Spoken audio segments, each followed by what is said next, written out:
इसकी आवाज में थोड़ी ठीक कीजिए, गला खींच रहा है।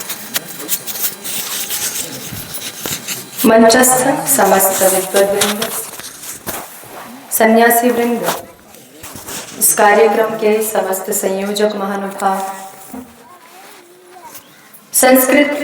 संस्कृति के जिज्ञासुओं, बंधुओं, मातृशक्ति, बहनों, अभी आपके समक्ष चर्चा चल रही थी नारी जाति पर। माताओं का योगदान क्या होता है राष्ट्र निर्माण में, या माताओं की भूमिका क्या है बच्चों के निर्माण में। देखिए, कुछ कुछ बातें हो सकता है कड़वी सी लगे, लेकिन सत्य हमेशा कड़वा होता है। आज जहां देखिए वहां नारी सशक्तिकरण की बात चलती है। नारियों को यह अधिकार नहीं है, वो अधिकार लेने के लिए खड़ी हैं। हम तो अभी तक इसी बात से जूझ रहे हैं कि तथाकथित पंडित आकर के यही कहने लगते हैं नारियों को वेद पढ़ने का अधिकार नहीं, नारियों को जनेऊ पहनने का अधिकार नहीं, गायत्री मंत्र बोलने का अधिकार नहीं। और जबकि यह अधिकार हमें साक्षात परमपिता परमेश्वर ने दिया हुआ है, तो हम अन्य किसी से अधिकार मांगे क्यों, जब हम पहले से ही परमपिता परमेश्वर ने ब्रह्मा बना करके भेजे हैं। हमें क्यों उस चीज के लिए लड़ाई लड़नी पड़े। लेकिन लड़ाई भी कौन लड़ रहा है? जो इस बात को समझ रहा है, जो अपनी संस्कृति को बचाना चाह रहा है। जब कभी महिलाओं के वस्त्रों पर बात आती है कि लड़कियां आधुनिक होती जा रही हैं, शॉर्ट्स पहन रही हैं, छोटे छोटे कपड़े पहन रही हैं, तो सारी लड़कियां उतर के सड़क पे आ जाती हैं कि तुम्हें क्या दिक्कत है हमारे कपड़ों से। दृष्टि में तुम्हारी में दोष है, हमारे में दोष नहीं है। किंतु क्या ये बात सत्य है? आप बताइए, एक व्यक्ति जब सादगी से आपके सामने निकलेगा, पूरे अपने शरीर को ढक करके आपके सामने निकलेगा, तो आपको देख करके अच्छे भाव आएंगे या बुरे भाव आएंगे? अच्छे आएंगे। और वही कोई व्यक्ति आधे कपड़ों को लेकर के निकलेगा, तो आप उसके बारे में कुछ अच्छा सोच पाएंगे? न जाने कहां कहां आपकी दृष्टि जाएगी। इसके दोषी हैं हम खुद स्वयं और आधुनिक माता पिता, क्योंकि बच्चों को परिधान कैसा पहनना है ये कौन सिखाने वाला है? माता पिता। और आराम से माता पिता ही बच्चों को कपड़े खरीद के लाके देते हैं। उन्होंने जैसे लाए बच्चा पहनता है, पहनते पहनते बड़ा होता है और इसको समझ में आ जाता है कि माता पिता कपड़ों पे कुछ नहीं कहेंगे, जैसे चाहो पहन सकते हो। माता पिता ने कभी बताया ही नहीं कि हमारा पूरा शरीर ढका हुआ होना चाहिए, हमारा भारतीय परिधान क्या है, हमारी जो पूर्वज ऋषिकाएं रही हैं, जो नारियां रही हैं, वो किस प्रकार के वस्त्र धारण करती थी। और यदि यही सब माता पिता के द्वारा बताया जाता तो ये चीजें इतनी विस्तृत नहीं होती हमारे समाज में।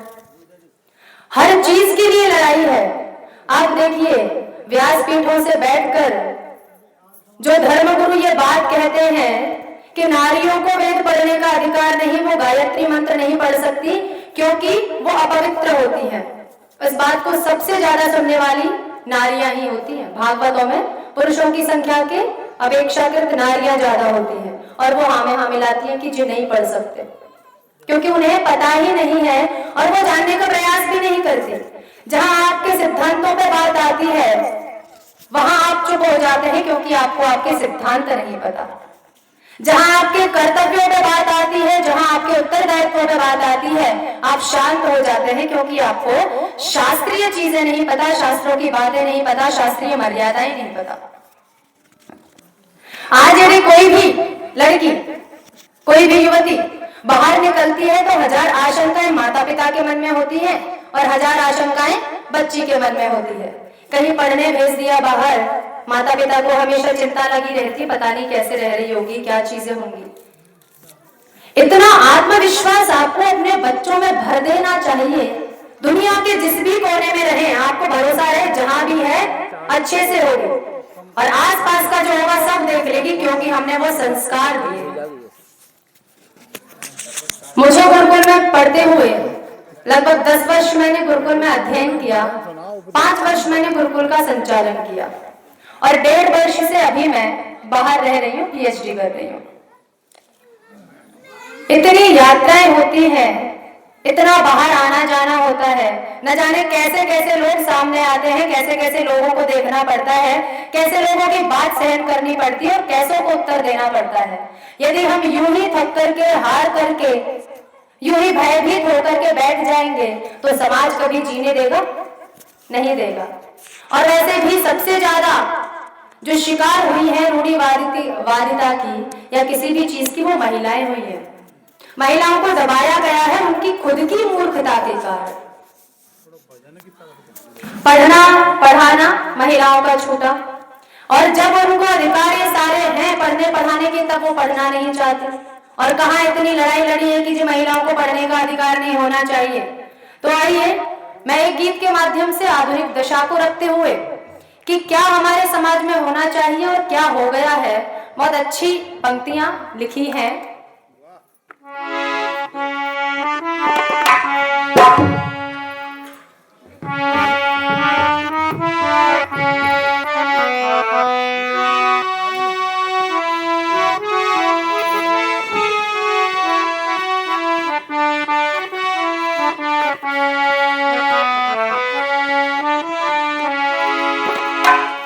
डूब गया संस्कृति का बेड़ा तो फिर भारत क्या होगा, लुट गई पूंजी परंपरा की तो फिर भारत क्या होगा, तो फिर भारत क्या होगा।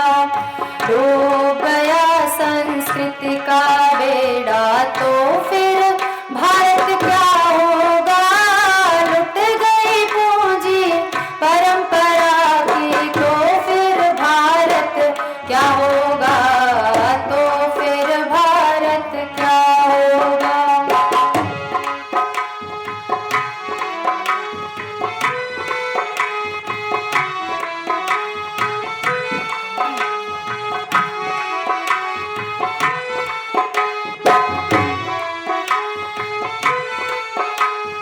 भारतीयता भूल गए सब, भाषा भूषा अंग्रेजी।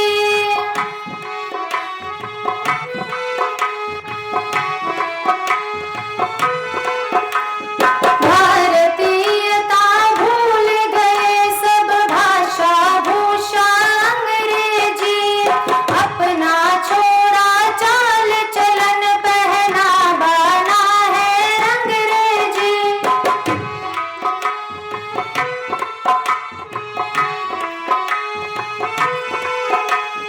अपने कुल की रीत छोड़ दी, खान पान सब प्रीत छोड़ दी। डूब गई पश्चिम के रंग में, डूब गई पश्चिम के रंग में तो पूरब का क्या होगा, तो पूरब का क्या होगा। डूब गया संस्कृति का बेड़ा तो फिर भारत क्या होगा, लुट गई पूंजी परंपरा की तो फिर भारत क्या होगा, तो फिर भारत क्या होगा। डूब गया संस्कृति का बेड़ा तो फिर भारत क्या होगा, लुट गई पूंजी परंपरा की तो फिर भारत क्या होगा, तो फिर।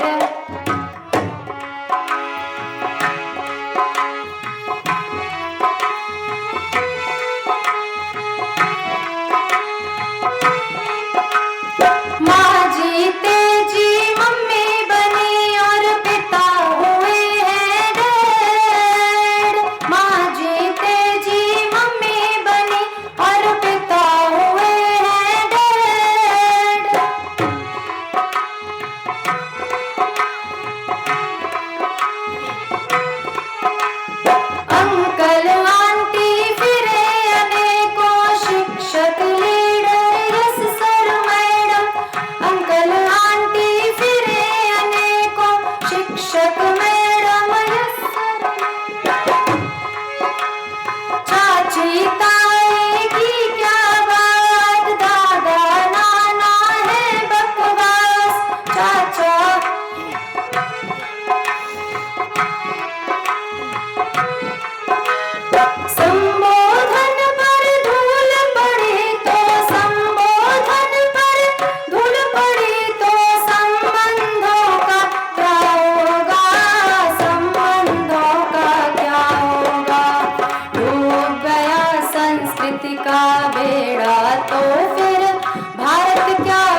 जन्मदिन सब मनाते हैं। और आप देखिए कुछ वर्षों पहले जन्मदिन का नाम तक नहीं था। और आजकल यदि बच्चों का आप जन्मदिन न मनाएं तो बच्चा रूठ करके बैठ जाता है कि आपने जन्मदिन नहीं मनाया। और उसकी आदत लगाई किसने है? माता पिता ने ही। बच्चा हुआ है, बड़े खुश हैं, जब तक बना पाए मना लिया, फिर बच्चों को समझाते हैं कि जन्मदिन नहीं मनाना है, क्योंकि देख रहे हैं खर्चे बहुत हैं, बच्चों की डिमांड बहुत है। आरंभ आपने करवाया, बच्चों में इसकी लत आपने लगाई। बच्चों के जन्मदिन मनाने का स्वरूप अलग हुआ करता था और अलग होना चाहिए। कम से कम बच्चों को ये सिखाना चाहिए कि आज तुम्हारा जन्मदिन है। देखिए कोई तीर तो मार नहीं लिया हमने अभी दुनिया में आके, किस बात की खुशी मना रहे हैं? 1 वर्ष हमारा कम हुआ और किया कुछ है नहीं, फिर हम ढिंडोरा पीट रहे हैं कि जन्मदिन है जी, जन्मदिन है, जन्मदिन है। लोग मनाया करते हैं, जब कोई अच्छा काम कर देता है उसके बाद में लोग उसकी परंपरा को आगे बढ़ाते हैं। तो बच्चों में आप डालिए कि जब बच्चों का जन्मदिन हो तो उनको दान पुण्य करना, उनको भ्रमण कराना, लोगों के बारे में अच्छी जानकारी देना, और भी जो साहित्य है या उनके जीवन में एक नवीन संकल्प है कि भाई आज तुमको ये संकल्प लेना है, अगले वर्ष तक इस संकल्प को पूरा करना है। कुछ अच्छे संकल्प दिलाएं जिससे बच्चों में अच्छी भावनाएं जागृत हों। क्योंकि हमारी आचार्य जी कहा करती थी, आपने छोटे में उसको चाकू थमा दिया, क्या करने के लिए? केक काटने के लिए, और वो अभी नादान है। और ऐसे ही बच्चे बड़े होकर के फिर या तो जेब काटते हैं या गला काटते हैं, और चाकू थमाने वाले माता पिता होते हैं। इसलिए अपने बच्चों के हाथों में चाकू मत थमाइए, और ये काटने वाटने की परंपरा हमारी नहीं है। इसलिए जिनकी है उनकी रहने दीजिए, अपनी परंपरा को अक्षुण्ण बनाए रखिए। आगे लिखा,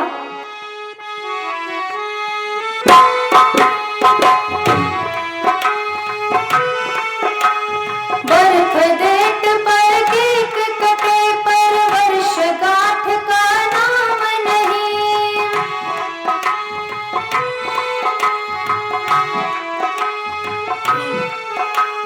बर्थ डेट पर केक कटे पर वर्षगांठ का नाम नहीं। होली टीका गीत बधाई न्योछावर का काम नहीं।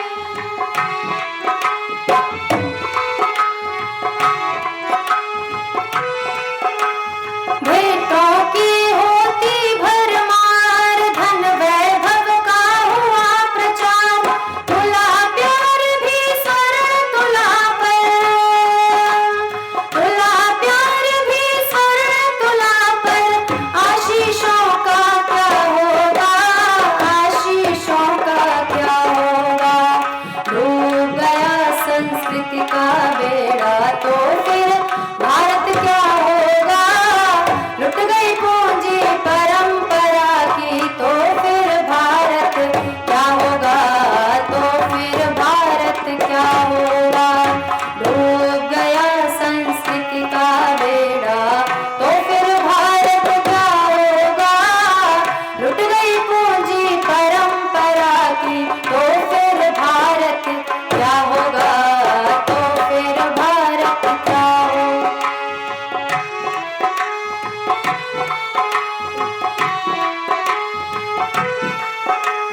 भूल गई भारत की ललना पलना सोए अपने लाल।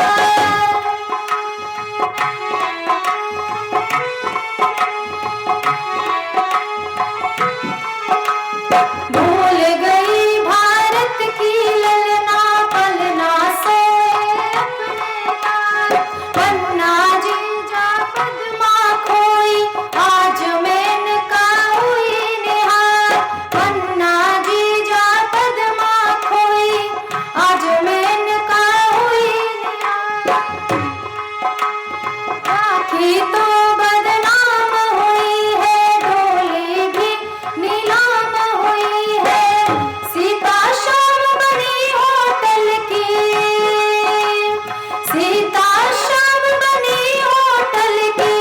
पावनता का क्या होगा, पावनता का क्या होगा। डूब गया संस्कृति का बेड़ा तो फिर भारत क्या होगा। लुट गई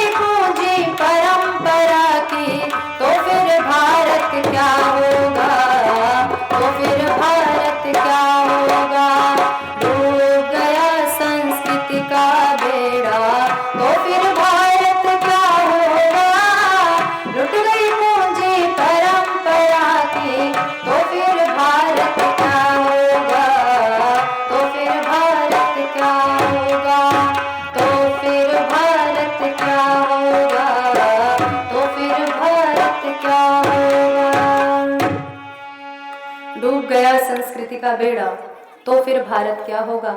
हमें अपने राष्ट्र को बचाना है, और राष्ट्र को बचाना है उसके लिए सर्वप्रथम अपने परिवारों को सुरक्षित रखना है। अपने परिवारों का उत्तरदायित्व अपने कंधों पर रखते हुए अपने संतानों को धार्मिक, उत्तम, विद्वान, विदुषी बना करके राष्ट्र को समर्पित करना है। तब जाकर के कहीं हमारा राष्ट्र सशक्त राष्ट्र होगा, और इस सशक्त राष्ट्र को सशक्त बनाने में प्रत्येक व्यक्ति की अपनी अहम भूमिका है। ज्यादा कुछ न कहते हुए मैं इन्हीं शब्दों के साथ मैं अपनी वाणी को विराम दूंगी। ओम।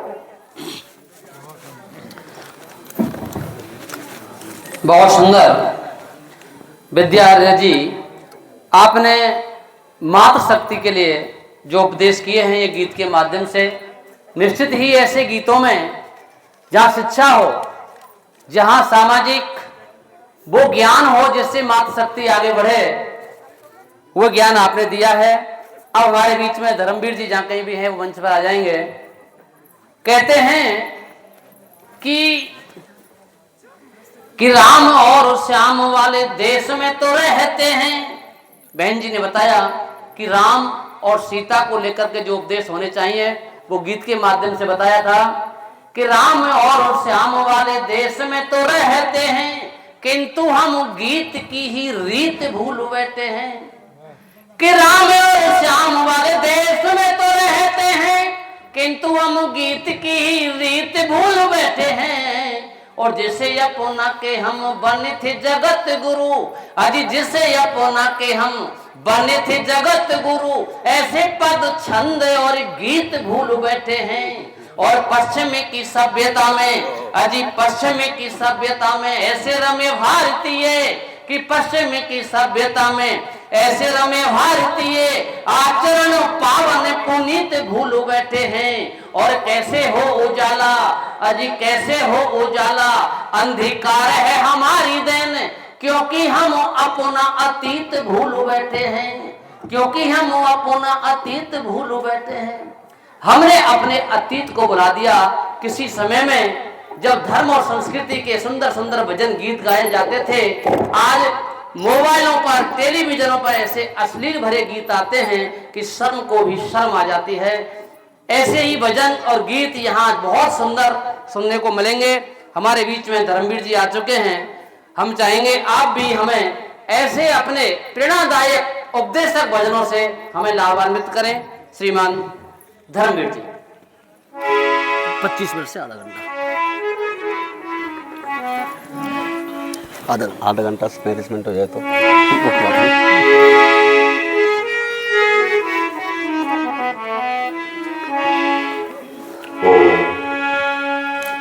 बेस डालना थोड़ा सा।